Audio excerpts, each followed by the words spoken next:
I arrived home from the grocery store to find Harry sitting calmly on the living room couch, a suitcase packed beside him. My heart sank as he looked up at me, his expression devoid of emotion.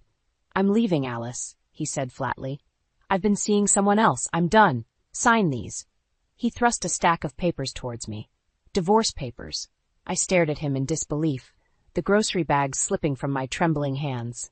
"You can't be serious, Harry. We've been married for 35 years. His eyes narrowed. "It's over, Alice. I'm moving in with Marjorie." Marjorie? Our neighbor? The room started spinning as the weight of his betrayal hit me. How could he do this after everything we'd been through together? "But why?" I stammered, tears welling up. Was it something I did? "We can work through this, Harry. Please, let's talk." He shook his head, his jaw set. "There's nothing to discuss. I've made up my mind. Sign the papers, and we can make this clean." I sank into the armchair, clutching the divorce papers as sobs racked my body. Harry remained unmoved, his coldness cutting deeper than any knife. After decades of building a life together, of supporting his dreams and making sacrifices for our marriage, he was casting me aside like yesterday's trash. Flashes of our life together flickered through my mind. Our wedding day, the struggles of our early years, the joy of finally achieving stability. All those memories now tainted by his callous disregard. As the shock slowly gave way to anger, a newfound determination took root within me. I would not allow this man to strip me of my dignity. Not after everything I had endured and overcome. Wiping away my tears, I met his gaze with a steely resolve. "No, Harry, I won't just roll over and let you discard me like this." His brow furrowed in surprise at my sudden defiance. "Alice, don't make this harder than it needs to be." "Harder for who?" I shot back, my voice steadier than I expected. "You're the one who betrayed our vows, our family. You'll have to face the consequences." Harry opened his mouth to respond, but I held up a hand, cutting him off. "Save it. I don't want to hear your excuses or justifications. Just know this. I won't go down without a fight. You wanted to start over? Well, so will I, but on my own terms." With that, I gathered what little remained of my composure and strode out of the room, leaving Harry and his suitcase behind. A new chapter was beginning, one fueled by the burning embers of my shattered illusions and an unbreakable will to rise from the ashes, stronger than ever before. After that fateful night when Harry dropped the bombshell of his affair and impending departure, I found myself adrift, struggling to make sense of the past few decades of my life. How could I have been so blind to the cracks in our marriage? As the initial shock began to fade, memories from our earlier years together resurfaced, each one a bitter reminder of the sacrifices I had made for this man, for our family. I had retired early from my job as a high school English teacher, a career I had loved dearly, all to support Harry's dream of starting his own business. While he pursued his entrepreneurial ambitions, I became a housewife, tending to the domestic responsibilities that he so easily brushed aside. "Don't worry about the household stuff, Alice," he would say dismissively. "Focus on making sure dinner is ready when I get home from the office." Those first few years of my early retirement were some of the loneliest of my life. Gone were the daily interactions with colleagues and students that had once brought me such joy and fulfillment. Instead, my days were consumed with cleaning, cooking, and running errands, a far cry from the vibrant, purposeful existence I had once known. Whenever I dared to voice my restlessness or suggest taking up a new hobby, Harry's response was always the same, a condescending chuckle and a reminder that his business was the priority. "We can revisit your little hobbies once we're financially stable, dear," he would say with a patronizing pat on the shoulder. Those subtle put-downs and dismissals of my desires gradually chipped away at my sense of self-worth. I began to feel invisible, a mere supporting character in the story of Harry's life. "Sometimes I feel invisible, Liz," I confided in my childhood friend over coffee one afternoon. "Everything is about Harry's needs. It's like my own dreams and aspirations don't matter anymore." Liz, ever the voice of reason, squeezed my hand reassuringly. "Alice, you've made so many sacrifices for that man. Don't let him diminish your value like this. You're a strong, intelligent woman. Never forget that." Her words were a balm to my wounded spirit, but deep down I couldn't shake the nagging feeling that I had somehow failed as a wife, that my inability to meet Harry's every demand was the root cause of his disregard. Little did I know then that his disloyalty ran far deeper than I could have ever imagined. As the truth of his long-term affair with our neighbor Marjorie came to light, those memories took on a new, sickening hue. All those years of self-doubt and sacrifice, only to be cast aside like an old rag when a younger, more enticing option presented itself. The revelation was like a slap in the face, jolting me out of my complacent existence. I realized then that I had been living a lie, a carefully constructed facade orchestrated by Harry to keep me blind to his transgressions. No more. The time for meek acceptance was over. A fire ignited within me, a burning desire to reclaim the dignity and self-respect that he had so callously stripped away. If Harry wanted to discard our marriage like a worn-out garment, then I would ensure he faced the consequences of his actions, no matter how painful or messy the process might be. This was no longer just about salvaging our relationship. That ship had sailed long ago. This was about taking a stand, about proving to Harry, to myself, and to the world that I was no one's doormat. I was Alice, a woman whose strength and resilience had been forged in the fires of betrayal, and I was just getting started.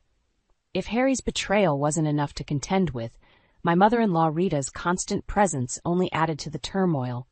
That woman had made my life a living hell from the moment I married her precious son. "Alice, dear, can't you do anything right?" She would sneer during one of her frequent, unannounced visits. "Harry's shirts are always so wrinkled." I would bite my tongue, forcing a tight smile as I assured her that I did my best with the laundry. But it was never enough for Rita. No matter how spotless the house, how elaborate the meals, there was always something to criticize, some way to make me feel inadequate. Harry, of course, did nothing to defend me against his mother's relentless jabs. If anything, he seemed to revel in her doting affection, basking in her approval like a spoiled child. "Mother knows best, Alice," he would say with a smug grin. "You should listen to her advice more often." I wanted so desperately to be accepted by Rita, to finally earn her respect and approval. I deluded myself into thinking that if I could just be the perfect wife and daughter-in-law, she would eventually come around. Foolish, naive me. During one particularly tense visit, Rita had taken it upon herself to rearrange the entire kitchen while I was out running errands. When I returned home, she greeted me with a look of utter disdain. "Honestly, Alice, how can you find anything in this mess?" she clucked, gesturing to the cupboards and drawers she had upended. "I've reorganized everything for you. You're welcome." I stared at the chaos she had created, my carefully organized system now in disarray. Anger and frustration bubbled up inside me, but I swallowed it down, forcing a polite, "Thank you, Rita. That was very thoughtful of you." Her lips pursed in a thin, disapproving line. "Well, don't just stand there, dear. This kitchen won't clean itself."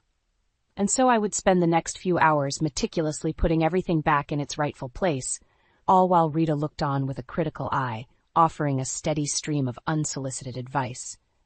"You really should consider hiring a maid, Alice. This house is always such a mess." "Have you thought about taking a cooking class? Harry deserves better than these bland meals. When are you going to lose that extra weight, dear? You've let yourself go since the wedding." Each barb was like a tiny dagger, chipping away at my already fragile self-esteem. But I endured it all, convincing myself that it was the price I had to pay for keeping the peace in our family. Little did I know that Rita's true loyalties lay not with me, but with her precious son, the son who could do no wrong in her eyes, even as he was carrying on a sordid affair behind my back. As the truth of Harry's deception came to light, I realized with sickening clarity that Rita had known all along. She had turned a blind eye to his infidelity, perhaps even encouraged it in her twisted way. The revelation was like a slap in the face, finally snapping me out of the delusion that I could ever win this woman's approval or affection. All those years of enduring her cruelty, of sacrificing my own dignity in the hopes of appeasing her, were for naught. But as the anger and hurt threatened to consume me, a newfound resolve took root. I was done being the docile, obedient daughter-in-law. It was time for Rita to face the consequences of her actions, to see the true monster she had enabled in her own son. If she thought she could continue to belittle and undermine me, she had another thing coming. This time, I would be the one calling the shots, and neither she nor Harry would be able to stop me from exposing their web of lies and deceit. The gloves were off, and I was just getting started. The revelation of Harry's affair hit me like a ton of bricks, leaving me reeling and gasping for air. How could I have been so blind, so trusting for all these years? "He's been with her for years, Liz," I confided in my best friend through choked sobs. "How did I miss this?" Liz's arms enveloped me in a warm embrace as she gently stroked my hair. "Oh, Alice, I'm so sorry. That bastard doesn't deserve your tears." But the tears kept flowing, a torrent of pent-up emotions finally breaking free. Anger, hurt, shame, they all swirled together in a toxic cocktail, leaving a bitter taste in my mouth. As the initial shock began to subside, flashes of memory assaulted me, each one a glaring neon sign that I had willfully ignored in my desperate bid to preserve the illusion of our happy marriage. The late nights at the office that stretched into early mornings, the sudden interest in hitting the gym and updating his wardrobe, the way his phone would buzz with texts, only for him to quickly silence it and tuck it away. I had chalked it all up to the stress of running his business, convincing myself that his distance was merely a phase, that the solid foundation of our love would see us through. Fool that I was. "How could I have been so stupid, Liz?" I asked, my voice thick with self-loathing. The signs were all there, and I chose to ignore them. Liz cupped my face in her hands, her gaze unwavering. "Listen to me, Alice. This is not your fault. That lying snake is the one to blame, not you." Her words offered little solace as the full weight of Harry's deception crashed over me in waves. This wasn't just a fleeting indiscretion. This was a calculated, years-long betrayal of our vows, our family, our entire life together. And the person he had chosen to betray me with? Our neighbor, Marjorie, a woman nearly 2 decades my junior, with a body straight out of a fitness magazine and a perpetual smirk that now made my skin crawl. How many times had I welcomed that viper into our home, blissfully unaware of the sordid affair unfolding right under my nose? How many times had she and Harry exchanged knowing glances, reveling in their sick game, while I remained the oblivious punchline? The memories came flooding back, each one more damning than the last. Marjorie's overly familiar hugs that lingered a bit too long, the way Harry's eyes would follow her every movement whenever she was around, the hushed conversations that abruptly ceased the moment I entered the room. I felt sick, violated in the most profound way. My home, my sanctuary, had been tainted by their lies and indiscretions. Nowhere was safe from the stench of their betrayal. As the anger took root, it brought with it a newfound determination. I was done being the meek, trusting wife who turned a blind eye to the harsh realities unfolding before her. If Harry wanted to trade me in for a younger model, so be it, but he would damn well face the consequences of his actions. No more hiding, no more lies. It was time to expose their sordid affair for the whole world to see, and I would be the one holding the spotlight.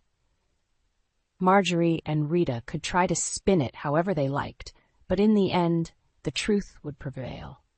Harry's carefully constructed facade was about to come crumbling down, and I would be standing tall, emboldened by the ashes of his deceit.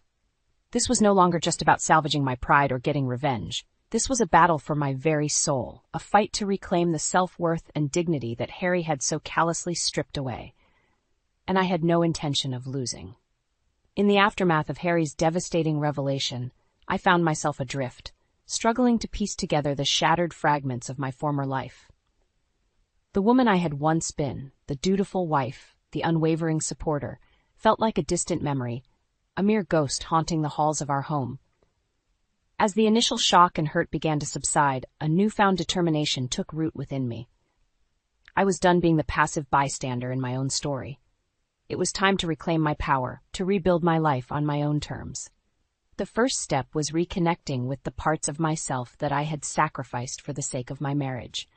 I reached out to old friends I had fallen out of touch with, reigniting bonds that had withered from neglect.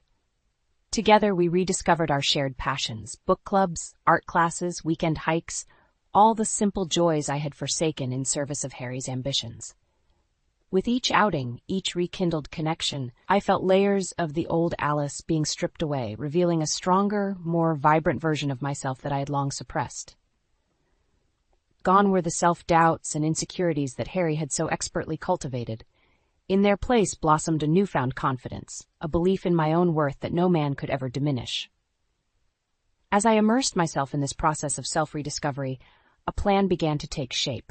A subtle, yet potent form of revenge against those who had so callously betrayed me.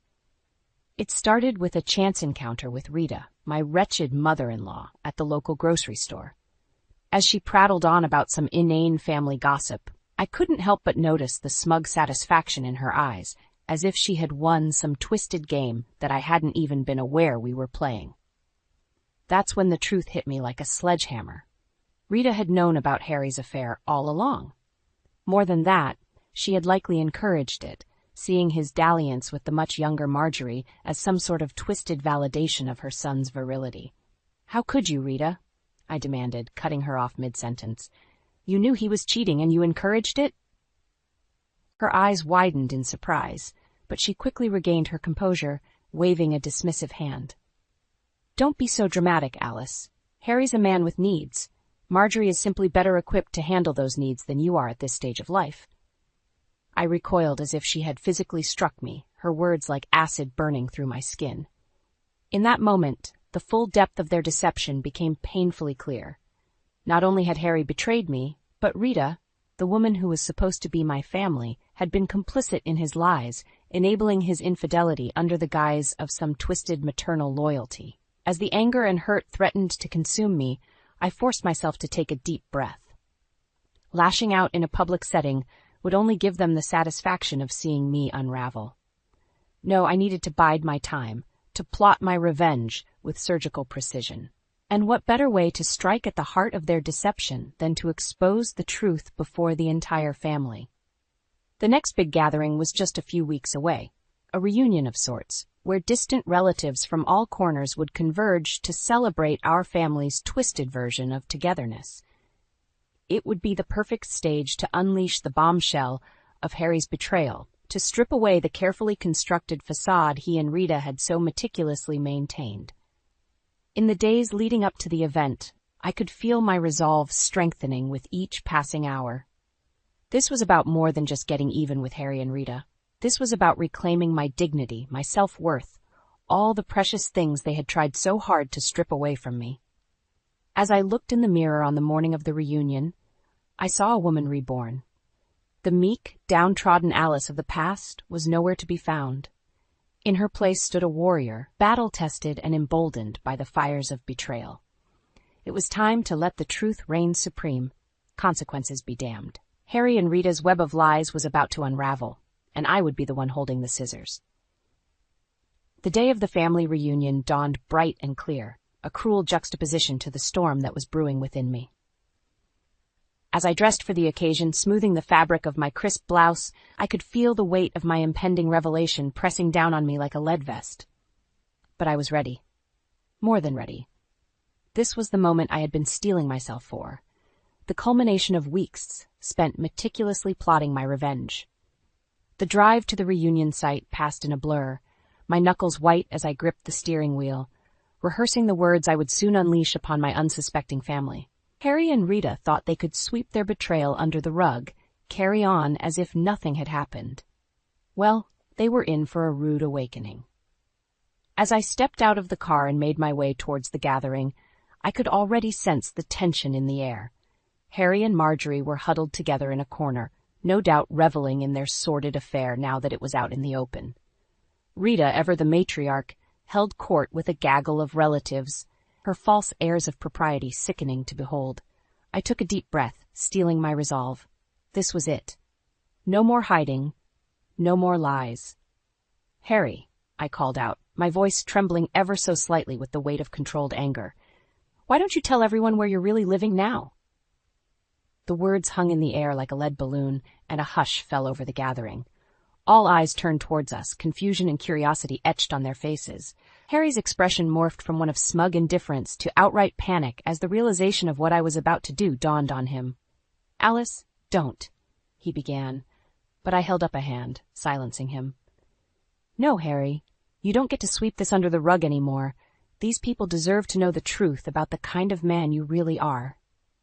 I turned to address the assembled crowd, my voice growing stronger with each syllable.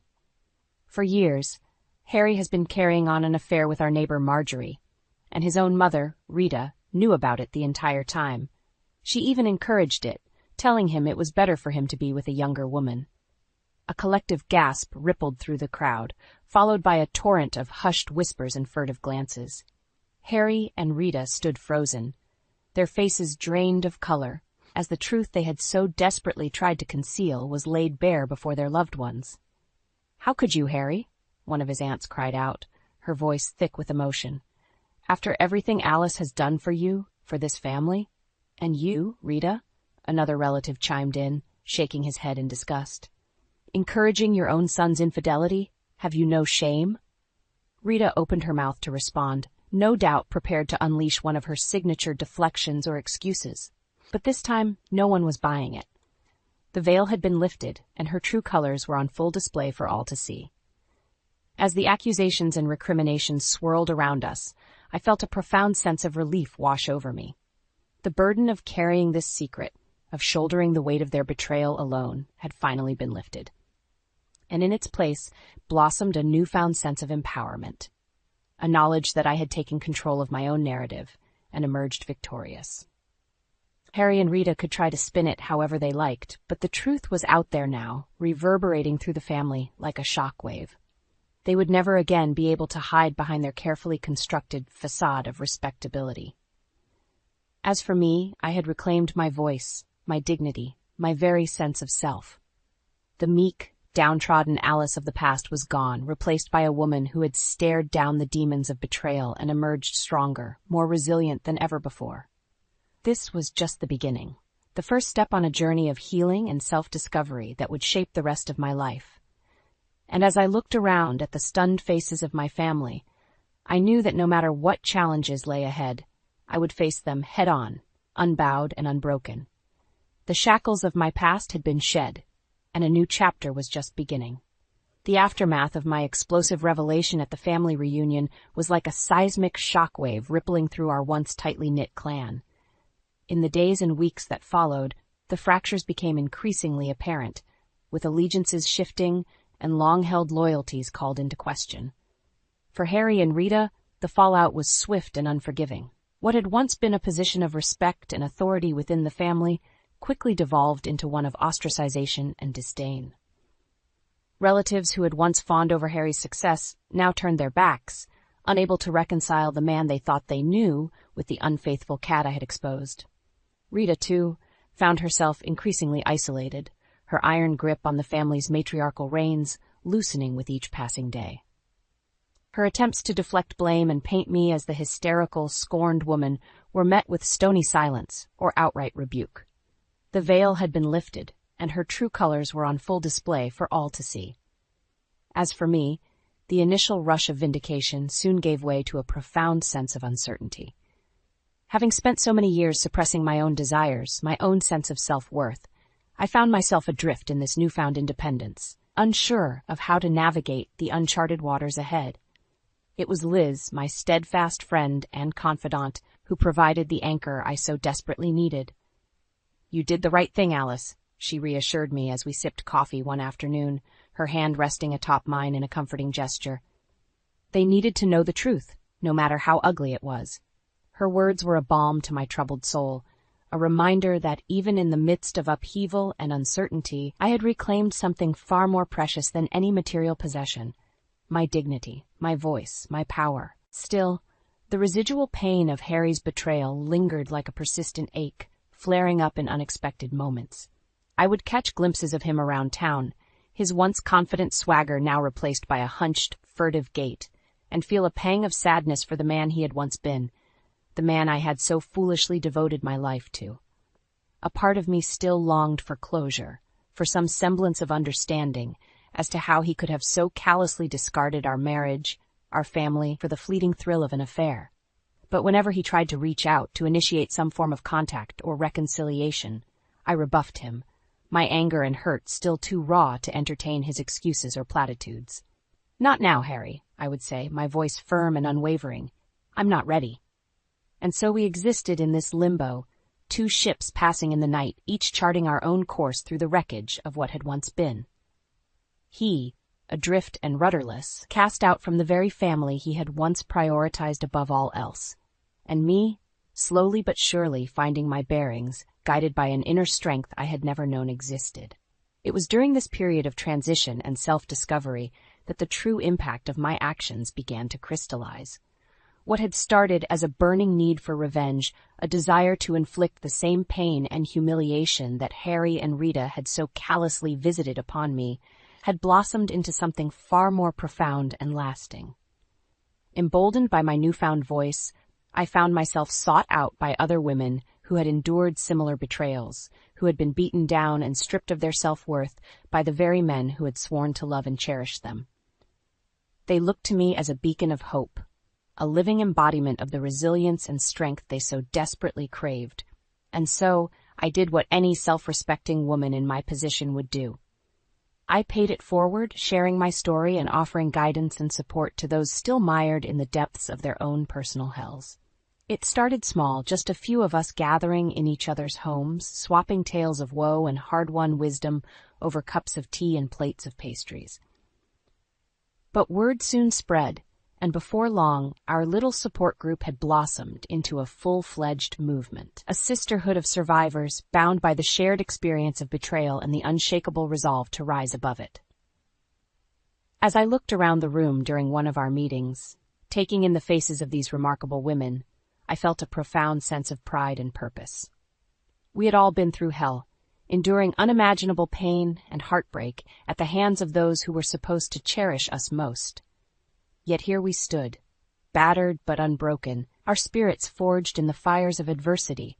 We've all been through hell, I said, raising my cup in a silent toast, but we're still standing, stronger than ever. A chorus of murmured assent rippled through the group, a shared acknowledgement of the long, arduous journey that had brought us to this point.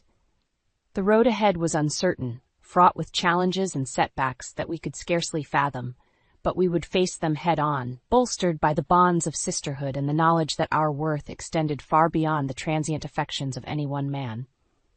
This was about more than just getting back at Harry and Rita, more than just settling some petty score.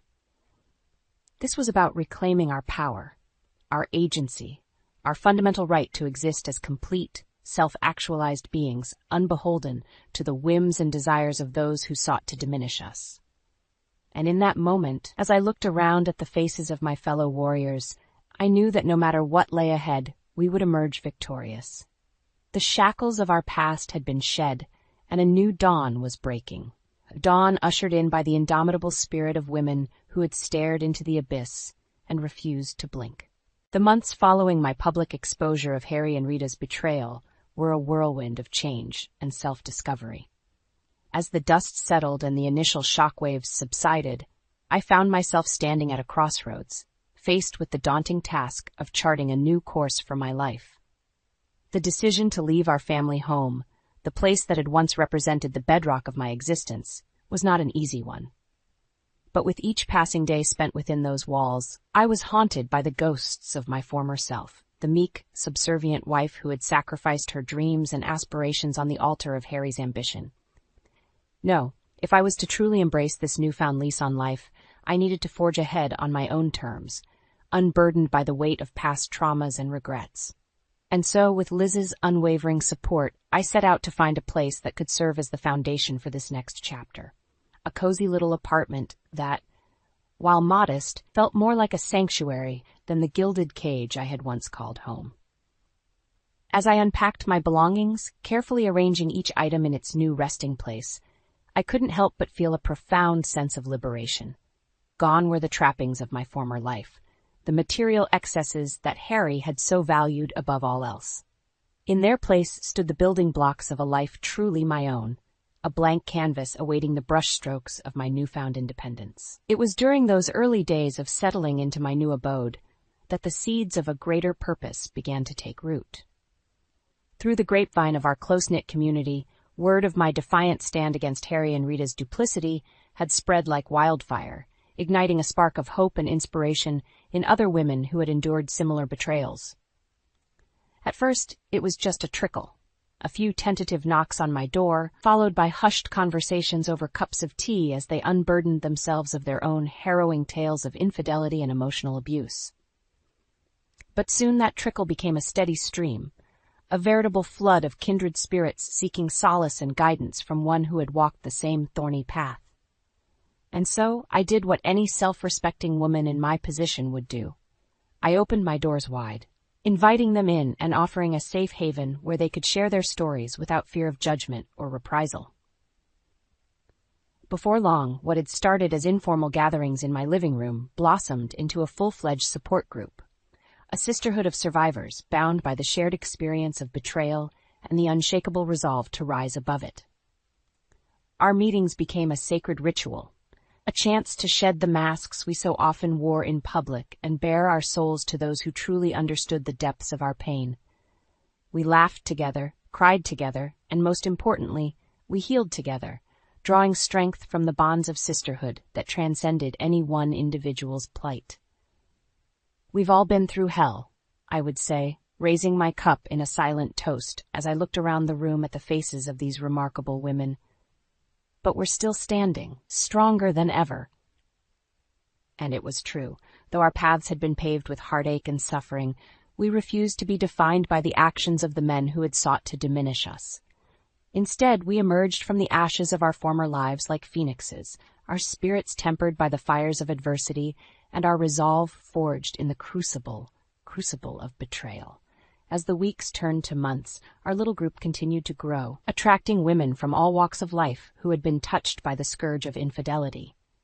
And with each new member, the bonds of our sisterhood grew stronger, a tapestry woven from the threads of our shared experiences and collective resilience. It was during one of our meetings, as I looked around at the faces of these incredible women, that the true magnitude of my journey hit me with the force of a tidal wave. Here I was, a woman who had once been content to exist in the shadow of her husband, now standing at the helm of a movement dedicated to empowering and uplifting those who had endured similar trials. The transformation was complete. I was no longer defined by my marriage or the actions of the man who had so callously discarded me. Instead, I had become a beacon of hope, a living embodiment of the strength and resilience that lay dormant within each of us, waiting to be unleashed. As I reflected on the winding path that had brought me to this point, I felt a profound sense of pride and purpose. What had begun as a burning need for revenge, a desire to inflict the same pain and humiliation that Harry and Rita had visited upon me, had blossomed into something far greater, a mission to heal and uplift, to ensure that no woman ever again had to endure the soul-crushing anguish of betrayal alone. This was about more than just settling scores or exacting revenge. This was about reclaiming our power, our agency, our fundamental right to exist as complete, self-actualized beings, unbeholden to the whims and desires of those who sought to diminish us. And as I looked around at the faces of my fellow warriors, I knew that our journey was far from over. The road ahead would be fraught with challenges and setbacks, but we would face them head-on, bolstered by the bonds of sisterhood and the knowledge that our worth extended far beyond the transient affections of any one man. The shackles of our past had been shed, and a new dawn was breaking. A dawn ushered in by the indomitable spirit of women who had stared into the abyss and refused to blink.